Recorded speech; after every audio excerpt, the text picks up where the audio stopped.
Halo pemirsa Bali Avatar. Di video kali ini kita akan membahas podcast yang ke-12 soal revolusi pendidikan di Society 5.0 ya. Seperti yang kita tahu, Mendikbud kita yang update akan mengusulkan soal kemerdekaan sistem belajar karena pandemi saat ini belum juga kunjung usai ya, dan kita tidak tahu kapan usainya. Tapi belajar mengajar harus berjalan terus. Dan yang saya mau sampaikan di Bali Avatar kali ini adalah soal model demo adik-adik kita mahasiswa yang kemarin ya. Masih ada yang merusak, saya lihat masih ada anarkis, itu ditunggangin atau apa. Yang jelas kita harus belajar dari Korea Selatan. Di Korea Selatan itu demo besar-besaran, satu pohon pun tak rusak. Di sini fasilitas umum rusak aja, seperti nggak ada nggak ada hasil bahwa mereka ini belajar gitu loh. Jadi kok nggak nyambung gitu ya? Apakah karena ditunggangi atau by design atau apa ya? Tapi hari ini kita mau podcastkan, diskusikan dengan Avatar Den yang kebetulan juga adalah Ketua Yayasan Stimi Handayani Denpasar ya, S3 juga, jadi paham soal pendidikan. Jadi gimana Avatar Den? Jadi kondisi kita seperti ini ya, sekolah yang kita kan sekolah juga ya dari SD sampai SMA, saya ngelihat kurikulumnya kok nggak ada beda dengan yang kakek kita pelajarin ya, itu yang SLTA ke bawah. Nah terus di kuliah juga kita masih banyak ketinggalan ya. Society-nya sudah berbeda banget, tantangannya berbeda banget. Contoh ya, ada 10 pelajaran yang tidak diajarkan di sekolah, tapi ini menuntut anak-anak kita tahu. Pertama ya, ini yang saya baca. Jadi pertama cara menjual, itu kita nggak fokus diajarin soal itu. Yang kedua cara berpikir, yang ketiga cara negosiasi, yang keempat cara menghadapi kegagalan, yang kelima cara mengatur waktu, yang keenam cara investasi uang, yang ketujuh cara menemukan passion, yang kedelapan cara komunikasi yang baik, yang sembilan cara membuat dampak, impact, yang ke-10 cara memulai bisnis. Dan kebetulan saya kan di dunia swasta memang pekerjaan saya ngajarin orang anak-anak yang tidak diterima di sistem pekerjaan yang baku, kita didik belajar soal leverage skill high impact. Nah, tapi sebelum saya bahas ke sana, apa respon Avatar Den soal kondisi ini? Silakan. Oke, baik, terima kasih. Jadi pendidikan seperti yang tadi disampaikan oleh Avatar Yoda itu memang satu kita melihat kalau dikontekskan dengan demo ya, demo tadi ya, kan kenapa kok masih destruktif, masih anarkis. Nah, sebetulnya kita di satu sisi memang kita melihat ini kok orang berpendidikan begitu. Betul. Tapi di sisi lain saya juga melihat sebetulnya tidak ada korelasi langsung ya. Sebetulnya tidak ada korelasi langsung. Tapi gini, pendidikan itu sekarang bagi beberapa kalangan, misalnya di mahasiswa misalnya ya, mereka itu seperti menjalani pendidikan hanya sebagai formalitas. Artinya mereka kuliah karena mereka memang mencari jadi status mahasiswa. Jadi dia kadang-kadang juga banyak dari mereka, kalau saya bergaul sehari-hari dengan mahasiswa itu, mereka juga banyak yang kadang-kadang masih tidak yakin dengan pilihannya, tidak yakin dengan apa jurusan yang dia ambil. Kadang-kadang dia bilang, tanya, apakah ini nanti bisa kemana saja, kemudian apakah ada jurusan lain yang lebih cocok untuk saya dengan karakter saya dan sebagainya. Kemudian saya balik tanya, lalu Anda kemarin masuk kuliah di kampus manapun ya, saya beberapa kampus tanya itu. Lalu Anda masuk kuliah kemarin gimana sebetulnya, dasar pemikirannya apa? Ya pokoknya saya ikut teman-teman, masa teman-teman kuliah saya enggak. Nah misalnya begitu. Jadi ada banyak juga yang beberapa begitu, walaupun enggak semua. Nah intinya mereka juga mungkin belum memahami betul secara konseptual apa mereka sekolah ini sebetulnya untuk mencari kemana, what next itu mereka kadang-kadang nggak tahu. Yang penting saya lulus SMA, saya harus masuk perguruan tinggi. Perguruan tinggi prodi program studi apa, dia banyak ikut teman sahabatnya, ikut temennya yang memang menurut dia mungkin mudah-mudahan prodi ini memberi masa depan yang cerah, tapi dia sendiri tidak tergambarkan.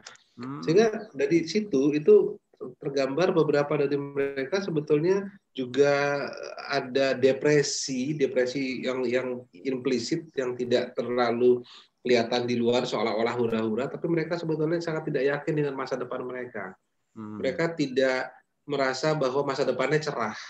Mereka berpikir bahwa banyak juga sarjana yang nganggur, apalagi sekarang masa pandemi COVID begini. Nah, itu jadi menurut saya memang mungkin mereka akhirnya menjadi orang-orang yang secara status adalah orang-orang kampus, orang-orang yang terdidik, tapi dalam segi karakter mereka belum tentu karakter orang-orang terdidik.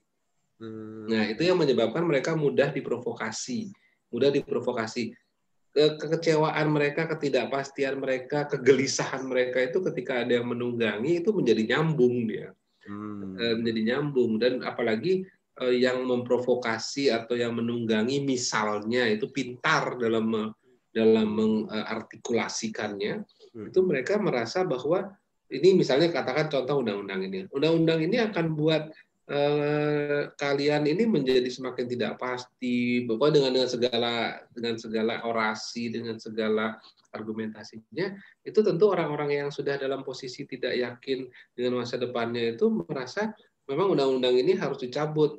Dan kemudian ketika dia dikompori untuk anarkis, mereka lalu menjadi punya peluang untuk meluapkan rasa kesalnya.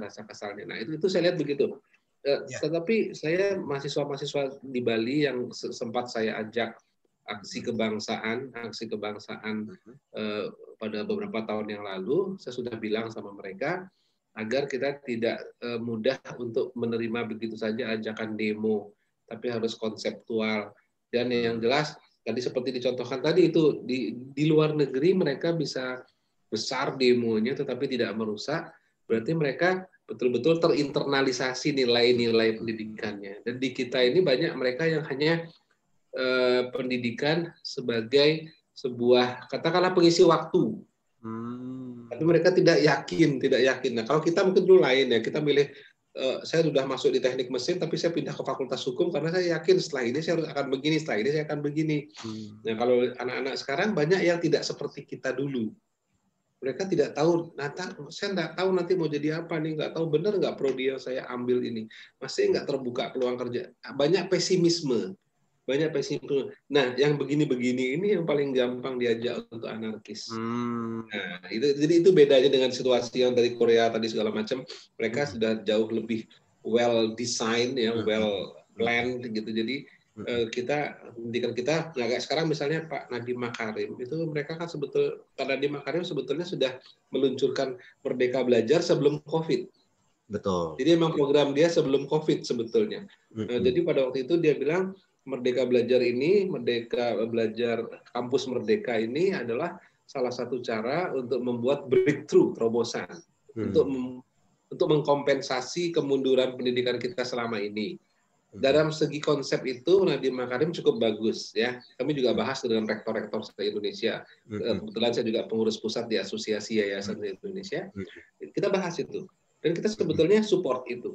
Tapi kemudian itu timbul COVID. Nah, sehingga makin urgensi bahwa sekolah jarak jauh, sekolah online itu yang mula-mula hanya sekedar salah satu upaya yang diusahakan agar kita cepat bertransformasi, lalu menjadi sebuah keharusan.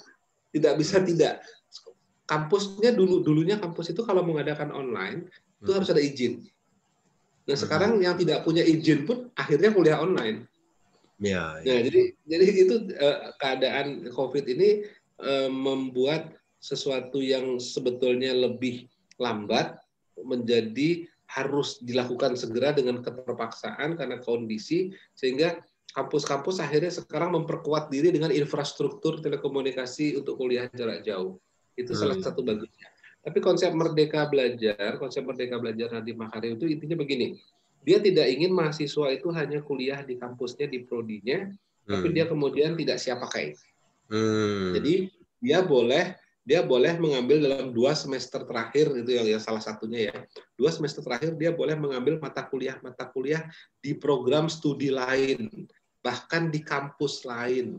Jadi supaya orang ini misalnya belajar hukum, dia tidak cuma hukum toh dia tahu, dia juga bisa mengambil di fakultas ekonomi, di teknik, di nuklir, di fisika, agar dia punya katakanlah tidak kaku, pikirannya tidak seperti kacamata kuda. Itu keinginannya Nadiem Makarim yang kita pahami dari pembahasan yayasan-yayasan PTSA Indonesia. Nah, jadi Merdeka Belajar sebetulnya dalam konteks itu bagus. Dan kita juga sekarang juga semakin terpaksa untuk segera merealisasikan minimal pembelajaran jarak jauh ini ya, long distance learning ini jadi sesuatu keniscayaan sekarang. Dulunya dia menjadi salah satu opsi, sekarang dia memang menjadi satu-satunya cara untuk bisa meneruskan belajar dalam masa pandemi. Nah, jadi ada yang siap, ada yang tidak siap, tapi siap tidak siap harus tetap jarak jauh gitu ya. Nah, itu sementara jadi Merdeka Belajar sebetulnya secara konseptual bagus dan mudah-mudahan dia bisa membuat kita mampu mengejar ketertinggalan kita di pendidikan. Oke. Nah, saya kan 20 tahun ya, 20 tahun udah memang kerjaannya seperti ini ya, saya udah pernah terima S1 SLTA, S1 sampai S2 dari luar negeri pun yang saya perhatikan yang tamat dari luar negeri nggak tahu, tapi bukan universitas top di luar negerinya. Yang saya perhatikan agak lucu ya, anak sastra Inggris nggak bisa ngomong Inggris, itu contoh-contoh kecil deh ya.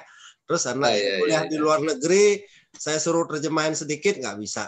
Lucu juga ini orang-orang ini ada yang salah ini. Terus sampai kita memformulasikan di perusahaan itu record attitude, train skill gitu loh. Skill itu kan soft skill, hard skill itu nanti gampang diajarkan kalau attitude mereka bagus. Nah, mungkin konteks demo tadi mungkin ya pendidikan kita belum benar-benar menyentuh ke sana.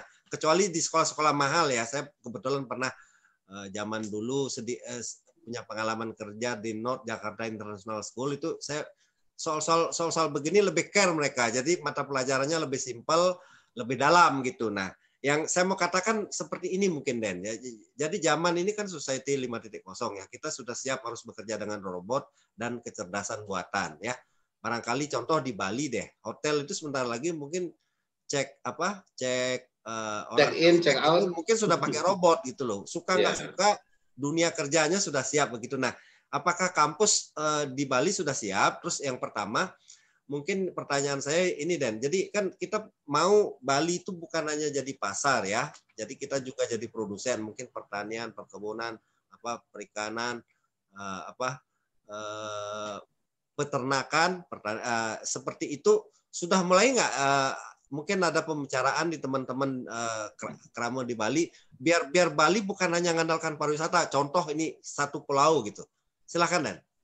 Oke, baik. Jadi teman-teman sudah mulai membicarakan itu ya. Jadi bahwa Bali tidak bisa sepenuhnya hanya menggantungkan pada pariwisata saja, pada turisme saja, karena seperti sekarang ini kan begitu kondisi seperti ini, lalu Bali jadi kolaps ya, goyah gitu ya. Itu kan tentu tidak itu sudah mulai terpikirkan oleh teman-teman Bali. Dan contoh-contoh tadi, misalnya di kampus sendiri, di kampus kita, di kampus kami, dan di beberapa kampus teman yang memang punya daya antisipasi lumayan bagus, kita sudah menyiapkan anak-anak kita untuk siap seperti itu. Jadi kita sudah berusaha merubah kurikulum, kita berusaha mengantisipasi bahwa bahkan kita mulai bilang dari sekarang bahwa nanti Anda akan bersaing dengan kecerdasan buatan, dengan artificial intelligence, dengan AI, dengan Internet of Things, bahwa nanti hotel dan segala macam yang Anda sekarang cita-citakan, karena di kita kan ada misalnya kita manajemen bisnis kita.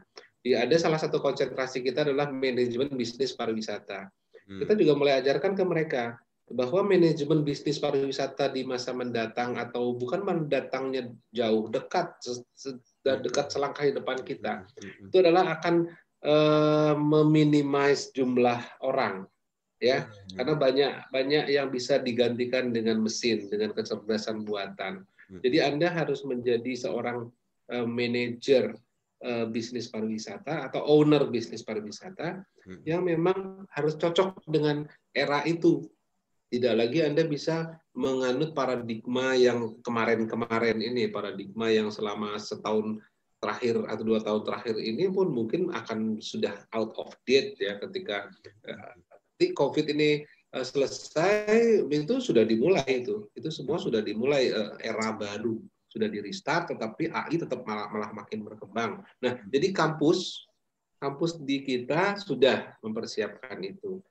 Apakah masyarakat Bali secara keseluruhan sudah siap atau belum? Kita perlu mendiseminasikan lagi. Kita perlu lebih banyak berbicara pada mereka, karena yang sekarang masih menggantungkan diri pada pariwisata terus terang tidak rela jika mereka kehilangan pekerjaan kalau pariwisata menjadi hal yang nomor 2 atau nomor 3 dan seterusnya. Mereka sudah dalam dalam zona nyaman dengan pariwisata. Nah, mudah-mudahan dengan pandemi ini, ketika pariwisata menjadi seperti ini, itu mudah-mudahan zona nyamannya kan sudah berakhir, sementara berakhir.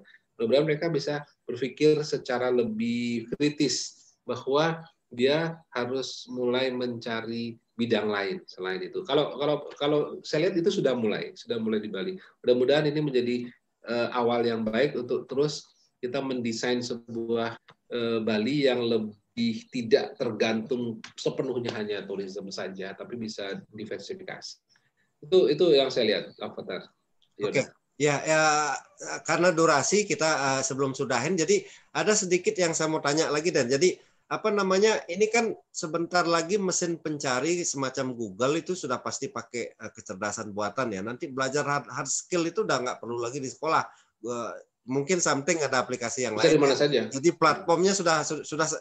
Cuman yang mungkin peran Bali Avatar. Jadi saya ada keinginan. Jadi saya ajak Krame dan seterusnya. Bali Avatar ini mungkin ke depan ngasih beberapa konten soft skill yang mungkin berguna dan mungkin adik-adik atau teman-teman butuhkan di dunia kerja ya. Kebetulan Avatar Den adalah seorang pendidik ya.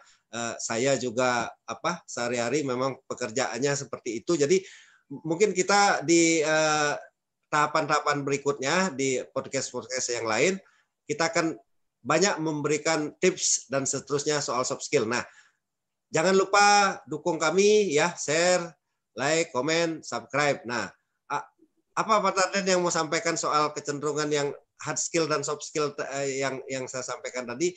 Ke depan hard skill itu dilihat di handphone aja ada semua gitu. Mau soal apa aja ada di situ. Oke, saya sependapat, saya setuju. Jadi memang soft skill harus lebih diintensifkan ya, Itu harus lebih intens sifatnya karena banyak pengetahuan sudah bisa didapatkan semua di gadget, di tangan kita, di laptop ya. Jadi memang cara pendidikan sudah bukan tidak sama lagi dengan yang kemarin-kemarin. Nah, kalau ini podcast ini bisa menjadi salah satu katakanlah wahana, sarana atau media yang bisa ikut berperan, ikut berkontribusi dalam proses membantu kita semua agar lebih kompatibel dengan zaman, tidak tergilas oleh zaman, tapi justru menjadi pemenang, bukan menjadi pihak-pihak yang termarginalkan, terpinggirkan karena tidak bisa berubah. Karena kan ini sekarang berubah atau mati gitu kan, seperti itulah kurang lebih ya. Kalau kita nggak mau berubah, kita akan terpinggir, tertindas, tergilas dan seterusnya. Jadi itu bagus ya. Jadi kita nanti juga berkontribusi dalam soft skill itu. Oke, ya jadi artinya ilmunya bertahan udah pasti punah. Ilmunya mesti tumbuh ke depan itu.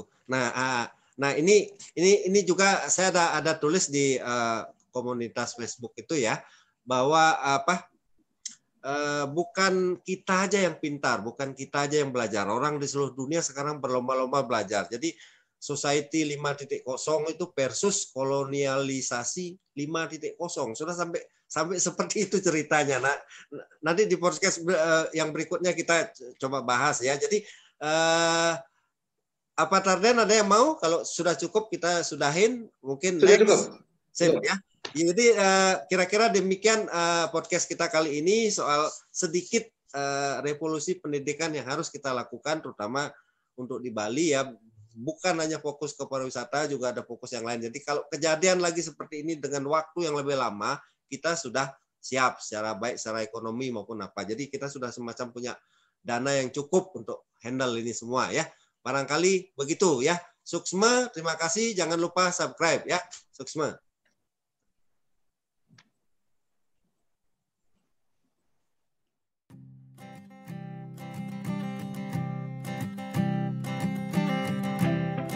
Keep a photograph in which we were in love, caught in your eyes, waiting for the sun.